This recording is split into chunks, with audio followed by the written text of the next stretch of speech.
faible densité. On est toujours en géographie. Alors, est-ce que vous vous rappelez quel est le nombre d'habitants au kilomètre carré maximal pour déterminer un espace de faible densité? Lucas. 30 habitants au kilomètre carré. Un espace de faible densité, c'est un espace qui compte moins de 30 habitants. Et donc dans ce chapitre-là, on avait commencé par regarder le clip de Camini avec la chanson qui s'intitule Œuvre France. Donc dans ce chapitre-là, on avait commencé par déterminer que les espaces de faible densité, on les appelle également les espaces ruraux. Et on avait vu deux exemples qui nous permettaient de tracer une typologie de deux types différents. Amélie. Le Morvan et la Dordogne. Le Morvan et la Dordogne. Et pour schématiser un peu rapidement, on avait déterminé que le Morvan c'était un espace de faible densité en crise et que la Dordogne c'était un espace de faible densité qui s'en sortait plutôt bien. Alors pour le Morvan, on avait déterminé que c'est un espace qui se dépeuple, qui perd de la population tous les ans. C'est surtout quelle partie de la population qui s'en va, Kylian? Les jeunes. Les jeunes. Ce qui sous-entend que la population qui reste, elle est plutôt âgée. Or de fait, quel problème se pose si les jeunes partent et qu'il reste que les personnes âgées? Margot? Bah, du coup, il y aura pas de moyen d'avoir d'autres habitants. Voilà.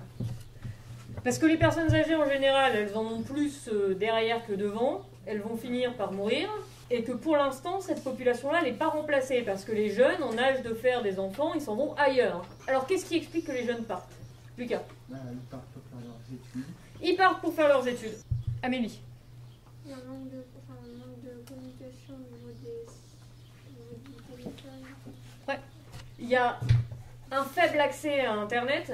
Or, on est dans une société où avoir accès à Internet, ça devient de plus en plus crucial. Donc les difficultés liées au réseau, si elles sont tolérées par une population âgée qui ne se sert pas d'Internet, ou peu, elle est beaucoup moins pour les gens qui ont à peu près votre âge ou qui sont un peu plus âgés, donc du coup les gens s'en vont. Et puis, est-ce qu'il y a tant d'emplois que ça dans le Morvan? Sur quoi le Morvan a-t-il basé son économie? Lucas? La vente sur les sapins. Ouais. Alors ça a un nom, l'élevage de sapins de Noël. Apolline? La sylviculture. La sylviculture. Sauf que ça fait pas la sylviculture des débouchés d'emploi pour l'intégralité de la population. Que c'est un des bassins d'emploi. Un des secteurs d'emploi. Du coup, le Morvan a essayé de développer autre chose pour garder sa population et pour faire changer son image. Amélie? Le tourisme vert. Oui. Le développement d'un tourisme que l'on dit tourisme vert. Donc développement d'un tourisme vert, c'est-à-dire d'un tourisme axé sur la nature, qui profite des lacs et des forêts et de la proximité avec la région parisienne pour attirer les touristes en provenance de Paris. Alors pour résumer, dans le Morvan, il y a quelques atouts avec un développement d'un tourisme vert, mais c'est globalement une région qui rencontre de nombreuses difficultés et qui se dépeuple. C'est un espace de faible densité qui va être probablement dans les années à venir d'encore plus faible densité. Alors, il y a un petit peu d'élevage, mais c'est ce qu'on disait ce matin quand on était dans le chapitre sur les espaces productifs. L'agriculture, ça emploie peu de monde. Il n'y a pas vraiment de très grosses villes dans le Morvan. Le Morvan, c'est à cheval sur les 4 départements de l'ex-Bourgogne. Et il n'y a pas d'autoroute. Alors, il y a des petits hôpitaux dans les plus petites villes, mais qui auraient besoin d'un centre, un CHU, il y a besoin de faire venir un hélicoptère. Hein? Et c'est ça qu'il est important que vous compreniez dans les espaces de faible densité, c'est que c'est des espaces qui, en général, rencontrent des difficultés qui sont liées à l'isolement ou au faible développement des services publics. C'est des lieux où, malheureusement, les écoles ferment, les hôpitaux ferment, les maternités ferment. En même temps, les maternités elles ferment, parce qu'il n'y a plus personne pour les occuper. Du coup, c'est le serpent qui se mord la queue, si vous voulez, parce que les jeunes s'en vont, du coup, on ferme les services publics, et ne vont pas revenir s'installer, sachant qu'il n'y aura plus de services publics. Vous le voyez, le cercle infernal, là? Vous iriez, vous installer dans un endroit où le premier hôpital, il est à 1h30 de route? Et même pour les personnes âgées, ça commence à devenir un peu craignos, quoi. Donc, c'est des espaces qui dépérissent. Et il y aurait beaucoup de tourisme dans ces espaces-là. On accueillerait énormément de touristes, les services publics seraient encore en fonctionnement, en particulier la santé. Parce que c'est pas parce que vous êtes un touriste que vous n'avez pas besoin, pendant que vous êtes en vacances, ça arrive de se blesser, ça arrive d'avoir besoin d'un médecin. Là, il n'y a pas assez de touristes pour faire survivre les services publics. C'est un peu compliqué. Mais bon, le Périgord, par contre, il profite d'un très fort tourisme. Donc vous pouvez mettre que le Périgord a un atout, c'est qu'il attire énormément les touristes. Est-ce que vous vous rappelez pourquoi? Apolline? Il y a tout ce qui est droite là-bas et tout. Alors voilà, il y a le patrimoine qui est loué. Oula, je reprends. Il y a le patrimoine qui est lié à la préhistoire. En particulier les grottes de Lascaux. Mais pas que. Manon. Il n'y a pas la gastronomie dans le foie gras? Ouais, la gastronomie, ça rameute du monde.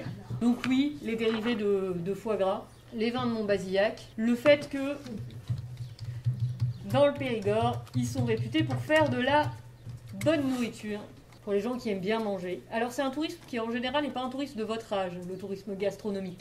Et il y a tous les patrimoines des châteaux également. Il reste dans le Périgord un grand nombre de châteaux. Du coup, le tourisme, ça crée des emplois dans les hôtels, dans les restaurants, dans les musées, dans les transports. En gros, vous êtes un jeune restaurateur qui vient d'être diplômé de l'école d'hôtellerie. Vous avez plus de chances de faire carrière en installant votre nouveau restaurant dans le Périgord que dans le Morvan. Ouais, parce que le nombre de touristes qui passent là vous assure une clientèle plus grande que dans le Morvan où, pour caricaturer, mais à peine, il n'y a personne. Donc ça crée des emplois, donc ça évite, ça limite le départ des populations. Et on avait vu également que le Périgord, enfin la Dordogne, elle avait commencé à se dépeupler. Du coup, les maisons n'étaient pas très chères. Et il y a une population qui est venue s'installer en masse. Benjamin ? Les Anglais. Les Anglais. Pour des raisons historiques, que je vous refais pas ici parce que j'ai pas le temps. Les Anglais sont très liés avec Bordeaux et son arrière-pays. Or, du coup, le Périgord, c'est considéré comme l'arrière-pays bordelais. Et donc, il y a un grand nombre d'Anglais qui, une fois à la retraite, s'est mis à acheter des vieilles maisons particulièrement jolies, mais qui avaient besoin de travaux dans le Périgord. Comme ils avaient plus de moyens que les retraités français, ils pouvaient se les payer et les réparer.